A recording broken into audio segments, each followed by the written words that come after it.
The feeling had been gnawing at me for months, an unease that lingered in the pit of my stomach every time I looked at Amanda, my wife. Little things had changed.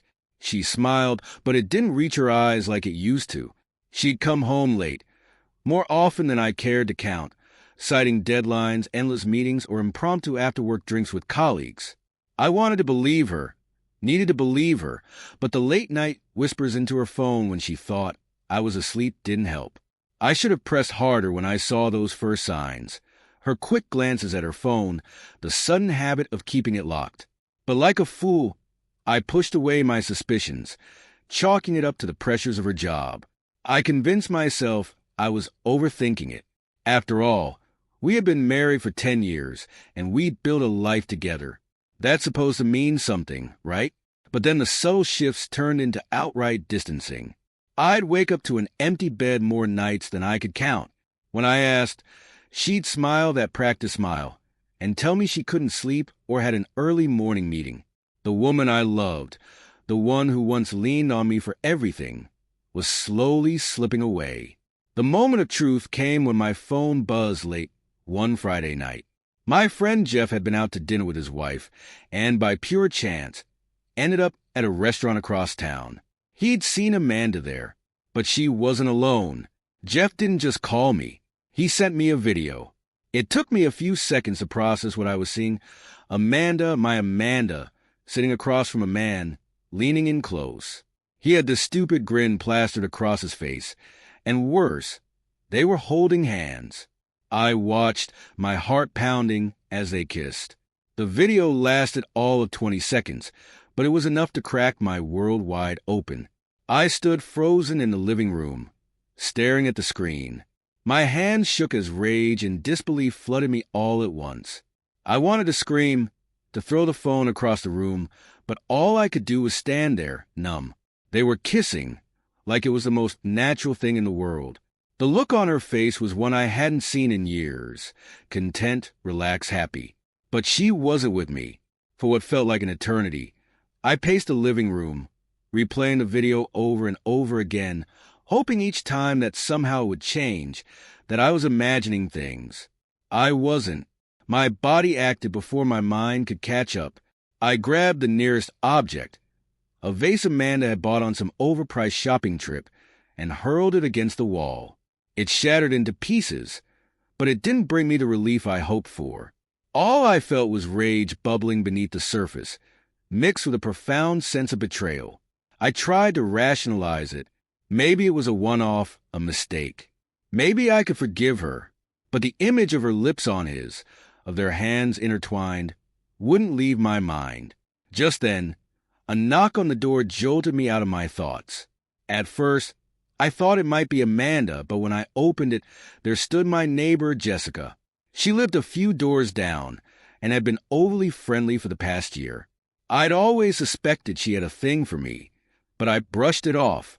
I was married, after all. Her eyes scanned my face, concern flickering in them as she noticed my disheveled state. "Are you okay?" she asked, her voice soft. At that moment, something clicked. Jessica had flirted with me for months, and I'd never indulged her because I was faithful. I'd kept my promises. But now, those promises seemed broken. By Amanda. Why should I remain the loyal husband when my wife clearly wasn't? A new idea took root. It wasn't rational, but in that moment, I wasn't thinking clearly. If Amanda could betray me, I could betray her right back. And the best part, I would do it right in front of her, just as she had flaunted her infidelity in front of the world. I stepped aside, gesturing for Jessica to come in. She hesitated for a moment, sensing something was off, but then she smiled. "Are you sure?" she asked, stepping across the threshold, her eyes lighting up. "Absolutely," I replied, my voice steadier than I felt. As I shut the door behind her, I wasn't thinking about consequences. All I could think about was the pain Amanda had caused me and the burning desire to return the favor. The idea began to take over, clouding any sense of judgment I had left. Amanda had chosen to destroy our marriage, and as I stood there with Jessica, all I could think about was making her feel the same pain I was feeling. It wasn't enough to confront her about the video or her affair with Thomas. No! That wouldn't hurt her like she'd hurt me. I wanted her to see what it felt like, to witness her world shatter in real time, just as mine had moments ago. Jessica stood in front of me, her eyes searching mine. "Are you sure you're okay?" she asked again, her hand brushing against my arm. It was a soft touch, tentative, but in that moment, it was like gasoline to the fire already burning inside me. I could see her eagerness, the attraction that had lingered unspoken between us for months. I wasn't okay, but I nodded, my heart hammering in my chest as I stepped closer to her. "I'm fine," I whispered, though the truth was anything but that. My mind was spiraling, lost in a haze of anger, betrayal, and the thirst for revenge. Jessica didn't need much convincing. I had seen the way she looked at me for months, the way her conversations lingered just a little too long whenever she caught me outside, tending to the lawn or washing the car. She had wanted me for a long time, and tonight I was ready to give in. Not because I desired her, but because I wanted to hurt Amanda. We moved to the living room, the same place where I had once sat with Amanda, making plans for our future. The irony wasn't lost on me. The room was still littered with fragments of the shattered vase, the debris of my rage scattered across the floor. In a matter of moments, Jessica and I were on the couch, her lips against mine. I didn't stop to think. This wasn't about her. This was about making sure Amanda knew exactly what it felt like to be betrayed. The minutes slipped by in a blur of heated touches and tangled limbs. Jessica's breath quickened, her hands pulling at my clothes with an urgency that matched the pounding in my chest. My mind was still on Amanda, wondering when she would come home, when she would walk through the door and see exactly what she had driven me to. And then, as if on cue, I heard the sound of keys jingling in the lock. The front door creaked open, and in that moment, everything became crystal clear. I didn't stop. I didn't pull away. Instead, I turned toward the doorway, making sure I was facing it as Jessica kissed me, her hands running over my body. I wanted Amanda to see this. I wanted her to feel the devastation I had felt. The door swung open, and there she was. Amanda stood frozen in the entryway, her face pale as she took in the scene before her. Her eyes widened in shock, her mouth parting slightly as if she couldn't believe what she was seeing. For a second, I thought she might collapse right there, but she didn't. She just stood there, paralyzed by the betrayal unfolding before her eyes. I met her gaze, unblinking, as Jessica moved against me, completely oblivious to Amanda's presence. The moment stretched out, heavy with tension, until finally, Amanda found her voice. "What the hell is this?" she screamed, her voice breaking through the stillness of the room. Jessica stopped instantly, pulling away from me as she turned, startled by the sudden outburst. I didn't flinch. I didn't stop. I stood up, towering over Amanda as she took a step back, her face contorting with fury. "You! How could you?" Amanda spat, her voice shaking with disbelief. Her eyes flickered between me and Jessica, horror and rage mixing on her face. "What are you doing?" I couldn't hold back the venom in my voice as I responded, my anger boiling to the surface. "What does it look like I'm doing, Amanda? You ruined us. Now, it's your turn to feel the same." Her face twisted in rage, and she lunged at me, her fists pounding against my chest. But I grabbed her wrist, holding her back with ease. "Stop it," I growled. "You don't get to be angry. You don't get to act like the victim." Amanda was shaking, her body trembling as tears welled in her eyes. "How could you do this to me?" she cried, her voice cracking. "After everything we've been through." She cut herself off, unable to finish. I let go of her wrists and stepped back, my chest heaving with the force of my emotions. "You think I don't know?" I shouted, the pain in my voice echoing through the room. "You think I didn't see the video? The one where you were kissing Thomas, like I never existed." Amanda's eyes widened in shock, and for a brief moment, the anger drained from her face, replaced by something else, guilt. I pressed on, my words cutting deep. "How long, Amanda? How long have you been lying to me? While I sat here, trusting you, loving you, you were out with him." Jessica stood awkwardly to the side, her presence now an afterthought as Amanda and I faced each other, the weight of our broken marriage hanging in the air. Amanda started, but the words caught in her throat. "It's not what you think." I laughed bitterly, shaking my head. "Not what I think. I saw the video. I saw everything. Do you know what that felt like? To see you with him, kissing him like he meant more to you than I ever did."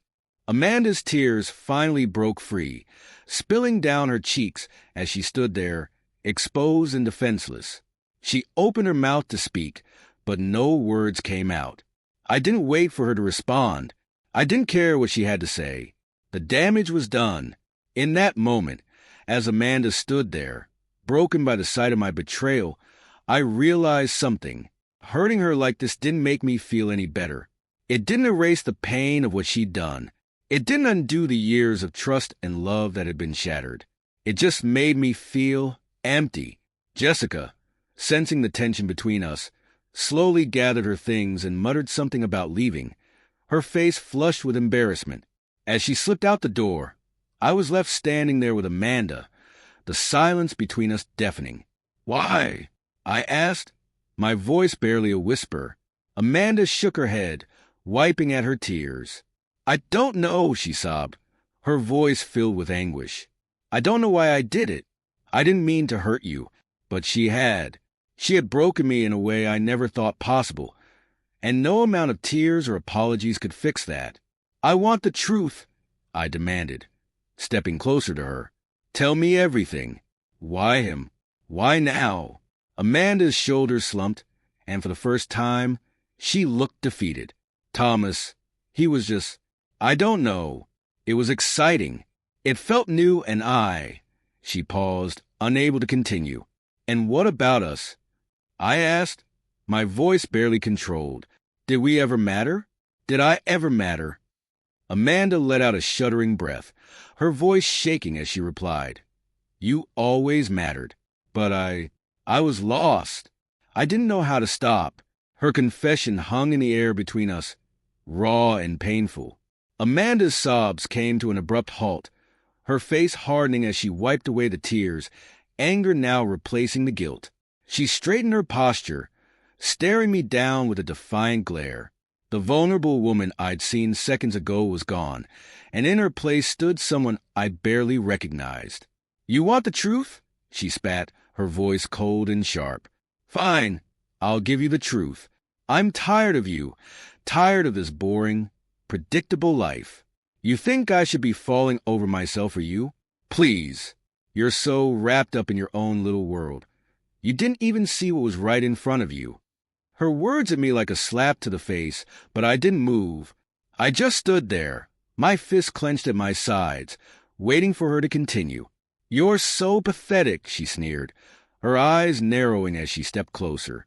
"Always playing the perfect husband. Like that's supposed to be enough. Always being the good guy. Thinking I'd never get bored, never want something more. Newsflash. I deserve more than you. You're nothing but a routine. Day in, day out, the same dull crap over and over again." I could feel the rage rising in my chest, but I bit my tongue, letting her dig herself deeper. I wanted to hear it all. I want to know just how low she thought of me after all these years. "You're so predictable, so boring," she continued, her lips curling in disgust. "Do you know how easy it was for me to start seeing Thomas? You didn't even notice. You were too busy being Mr. Reliable, always doing what's expected. But Thomas, he's exciting. He makes me feel alive. Something you never could." I felt my jaw tighten as her words pierced deeper. I could hear the venom in her voice, each sentence laced with cruelty, designed to hurt me in the worst possible way. But I held back, forcing myself to stay silent, to let her keep going. She laughed bitterly, shaking her head as if I were some kind of joke. "God, I can't believe I even wasted this much time with you. You've been a safety net, nothing more. Someone to pay the bills, to clean up the mess. But real passion, real excitement, I've never had that with you, and I don't think I ever wanted it from you. The room felt colder with every word she threw at me. This wasn't the Amanda I had loved, the woman I had built a life with. This was someone else entirely. Someone who saw me as nothing but a stepping stone, a convenience. "So, yeah," she said, crossing her arms over her chest, her expression one of complete disdain. "I cheated on you with Thomas, and you know what? I enjoyed every second of it. He gives me what I actually need. Unlike you, you could never keep up, and I'm done pretending you're enough for me." I stared at her, the shock slowly fading as a wave of clarity washed over me. This wasn't just about the affair anymore. This was about who she had become, who she had always been behind the facade of the life we shared. Every word she spoke was like stripping away layers, revealing the ugly truth underneath. "And you know what?" Amanda added, her voice dripping with mockery. "You're standing there, looking like you're about to cry. It's pathetic. You'll never do anything about it because you're weak. You've always been weak." Something snapped inside me. All the rage I had been holding back boiled over, and I stepped forward, my voice low but filled with an icy calm I didn't recognize. "Get out." Amanda blinked, surprised by the sudden shift in my tone. "What?" "I said get out." I repeated, my voice firmer now. "Get your things and get the hell out of my house." She let out a mocking laugh, crossing her arms as she took a step closer. "You can't be serious." "I'm not going anywhere. This is my house, too." I didn't flinch, didn't let her words sway me. I had heard enough. "Not anymore," I said coldly. "You've made it clear you don't want me. Well, I sure as hell don't want you here either. So, pack your stuff and get out." Her smirk faltered for a second, but then she regained her composure. "You think you can kick me out? You really think you have that kind of power over me?" I stepped closer, my eyes locked onto hers, the anger in me now cold and controlled. "I don't think, Amanda. I know. You've taken enough from me. You don't get to stay here, not after what you've done. Now, either you leave on your own or I'll throw you out myself." For the first time since the confrontation started, I saw a flicker of uncertainty in her eyes. She hadn't expected this. She had expected me to beg, to plead, to fall apart at her feet. But I wasn't that man anymore. She hesitated, her eyes scanning my face as if searching for a sign of weakness, something she could use to regain control. But there was nothing left to manipulate. I was done. "You're not serious," she muttered, her voice wavering. "I've never been more serious," I said, my voice low and deadly calm. "You want Thomas so badly? Fine, go to him. But you're not staying here another minute." Amanda stood there, stunned into silence, her mind trying to catch up with the reality of the situation. But I wasn't giving her any more time to process. I turned on my heel and marched upstairs to our bedroom, throwing open her closet and yanking her clothes off the hangers. I tossed them into a pile, dragging her suitcase out from under the bed and throwing it open. By the time I came back downstairs, Amanda was still standing there, frozen in place, her arms crossed defensively. I dumped her clothes at her feet, the suitcase landing with a thud. "Pack your things," I growled, "and get out of my house." "You can't just throw me out," she stammered, her bravado crumbling. "You can't." "Watch me," I interrupted, my voice ice cold. "I've already packed for you. Now leave." She stood there for a moment, her eyes wide with disbelief. But then the realization hit her. She had pushed me too far. She bent down, picking up her clothes with trembling hands, stuffing them into the suitcase. "You'll regret this," she muttered under her breath, but there was no power behind her words anymore. "I already regret ever trusting you." I shot back, watching as she zipped the suitcase shut and grabbed her purse. She walked toward the door, her steps hesitant, as if she still couldn't quite believe what was happening. But she didn't say anything else. There was nothing left to say. She had made her choice, and I had made mine. The door clicked shut behind her, and the silence that followed was deafening. I stood there, staring at the spot where she had been, feeling a strange mixture of relief and emptiness. She was gone, and for the first time in a long time, I realized that was exactly what I needed. The house was eerily quiet after Amanda left, a silence that felt almost oppressive. It wasn't the kind of silence that brings peace. It was the silence that follows a war, the kind that lingers in the aftermath of destruction. The anger still simmered beneath my skin, refusing to let me rest. She had walked out of my life without a shred of remorse, as if the last 10 years meant nothing to her. The way she had belittled me, mocked me, and flaunted her affair with Thomas, that was unforgivable. As the hours passed, the initial satisfaction of kicking her out began to fade.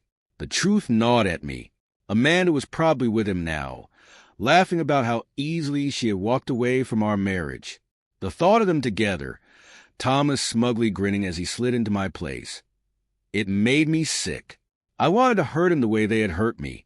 I wanted him to feel the same devastation I did. That night, I barely slept. My mind was racing with 1,000 thoughts, none of them calming. What I had done to Amanda felt good, but it wasn't enough. She had ruined my life and disrespected me in the worst way possible. There was no way I could just let that slide. And Thomas? He had been there the entire time, lurking in the background, taking what was mine. The more I thought about it, the more I realized that Amanda wasn't the only one who needed to pay. Thomas needed to feel my wrath too. I decided I wasn't going to sit back and let him win. I was going to confront him, make him see that he had crossed the wrong man. My anger turned to obsession as I started gathering information about him. It didn't take long before I had what I needed. His address. He lived in a modern apartment complex a few miles from our home, close enough that it was easy for Amanda to sneak away without me noticing. The realization of how close he had been all this time only fueled my rage further. I drove to his apartment that same night. The roads were empty, but my mind was racing, the adrenaline coursing through my veins. The thought of Amanda being there in his bed made my blood boil. I knew she was with him. I could feel it. This wasn't going to be a conversation. This was going to be a reckoning.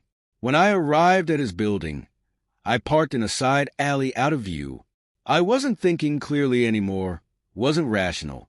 I was running purely on emotion. I stormed up to his door, my fists clenched, my heart pounding in my ears. I could barely hear myself think over the sound of my own rage. I raised my hand and pounded on the door, each knock harder than the last.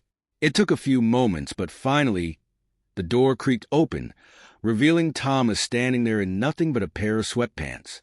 His hair was disheveled, his expression groggy as if he had just woken up. But when his eyes met mine, I saw the recognition, the fear that flashed across his face for a brief second before he tried to play it cool. "What the hell are you doing here?" Thomas growled, stepping forward as if he could intimidate me. He was taller than I expected, but I wasn't fazed. Nothing could stop me at that moment. "Where is she?" I demanded, my voice low, dangerous. He smirked, the kind of smug grin that made me want to wipe it off his face with my fists. "Who?" "Amanda?" he asked, feigning innocence. "She's not here, man. Go home." I could feel my control slipping. I pushed past him, shoving the door open with more force than necessary. "Don't lie to me, Thomas. I know she's here." "Hey, back off," Thomas shouted, grabbing my arm as I stormed inside. The moment he touched me, something in me snapped. Before I knew it, my fist collided with his jaw, sending him staggering backward. He cursed, holding his jaw as he looked up at me, his eyes wide with surprise and anger. "What the hell is wrong with you?" he yelled. But I didn't stop. I lunged at him, grabbing him by the collar and slamming him against the wall. "You think you can just take my wife, ruin my life, and walk away?" I snarled, my face inches from his. "You think I'm just going to let you get away with it?" Thomas struggled, pushing against me, but I was too far gone. I threw him to the ground, my fists flying as I vented every ounce of rage and betrayal that had been building inside me for months. The sound of bone meeting flesh filled the room as I punched him over and over, his grunts of pain barely registering over the roaring in my ears. I didn't stop until my knuckles were raw and bloodied, my chest heaving with exhaustion. Thomas lay crumpled on the floor, blood dripping from his nose and mouth, his face bruised and swollen. He groaned, trying to pull himself up, but I wasn't done yet. I stood over him, breathing heavily, my voice shaking with rage. "You took everything from me," I spat. "You and Amanda, you're both going to pay for this." He didn't respond. He just lay there, gasping for breath, completely at my mercy. For a brief moment, I felt a sense of satisfaction, of justice. But as I looked down at him, battered and broken, a strange emptiness settled in my chest. The revenge I had wanted, the satisfaction I had craved, it didn't feel the way I thought it would. Beating Thomas hadn't healed the wounds Amanda had left. It hadn't undone the betrayal, and it sure as hell hadn't made me feel better. If anything, it made me feel worse. I stepped back, the adrenaline starting to fade, replaced by a heavy sense of regret. What had I done? Beating Thomas to a pulp hadn't changed anything. Amanda was still gone.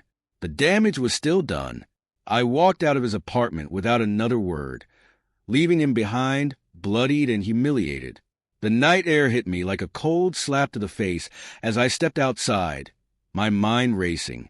I had thought revenge would make me feel better, that it would somehow fix the broken pieces of my life. But it hadn't. All it had done was deepen the void inside me.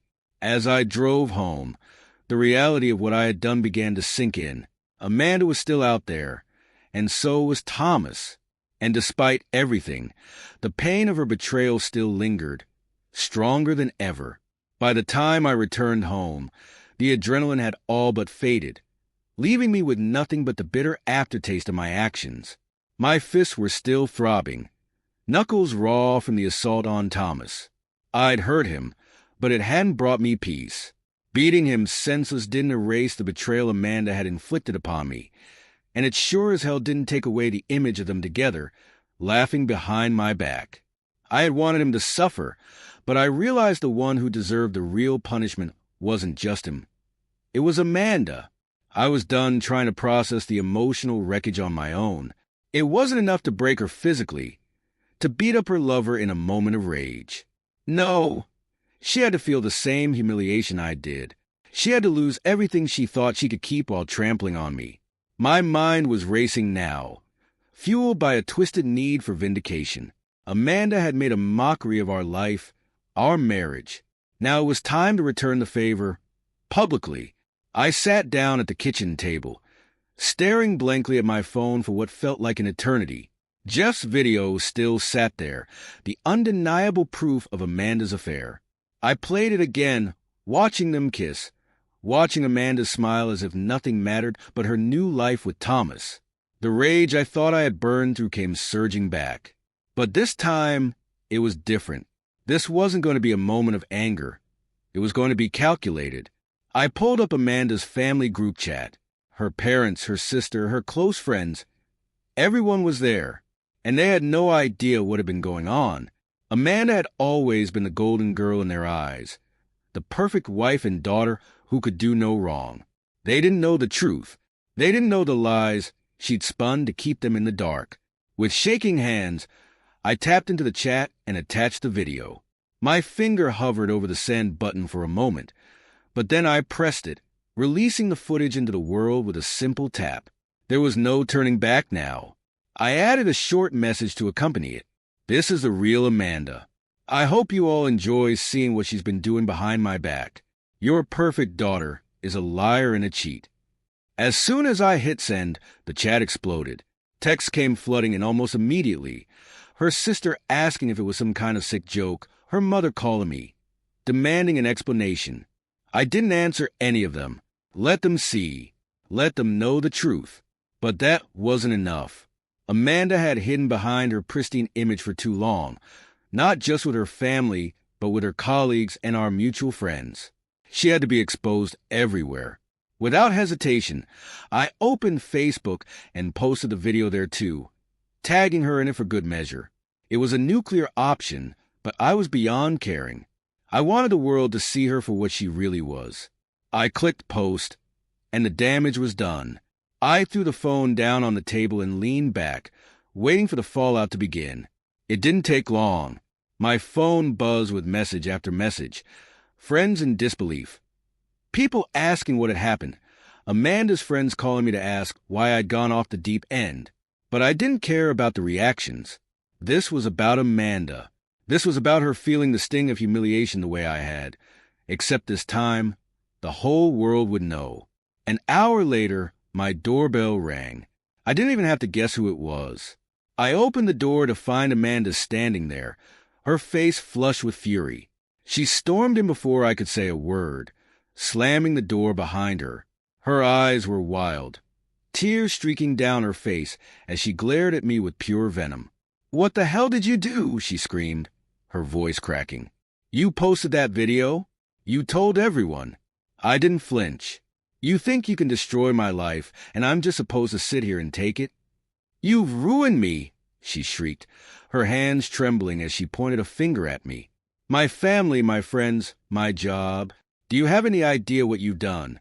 "I know exactly what I've done," I replied coldly, stepping toward her. "I made sure the world knows what kind of person you really are. You think you could walk all over me, lie to me, cheat on me with Thomas, and I just stay quiet? No, Amanda. Now everyone knows." Her face twisted in anger, but beneath it, I saw something else, fear. She had never imagined that I would fight back, that I would expose her so publicly. She had thought she could control everything, that her secret life with Thomas would never see the light of day. Now, she was watching it all fall apart. "You're going to regret this," she whispered, her voice trembling with a dangerous edge. "You think this is over? You think you've won? You've just made things worse." I met her gaze, unblinking. "I don't care anymore. You're done, Amanda. Your lies, your manipulation, it's over." She let out a bitter laugh, her hands trembling at her sides. "You think ruining me makes you better? You're just as pathetic as I always knew you were." For a moment, the weight of her words pressed down on me, but I pushed it away. This wasn't about being better. It was about justice. It was about making her feel the pain I had felt. Amanda's phone buzzed in her hand, and she looked down at it, her face paling even more. "You've destroyed everything," she muttered, tears welling up in her eyes. "My job." I could see it in her expression, the sudden realization that her entire life was crumbling. Her colleagues had seen the video, her family knew, and now she was standing in the wreckage of her own making. But I didn't feel any satisfaction. I thought I would, but all I felt was emptiness. "I hope it was worth it," she said, her voice breaking as she turned to leave. As she walked out of the door for the second time, the silence returned, even more deafening than before. I sat down at the kitchen table again, staring at the shattered pieces of my life, realizing that while I had taken her down, it hadn't brought me the closure I thought it would.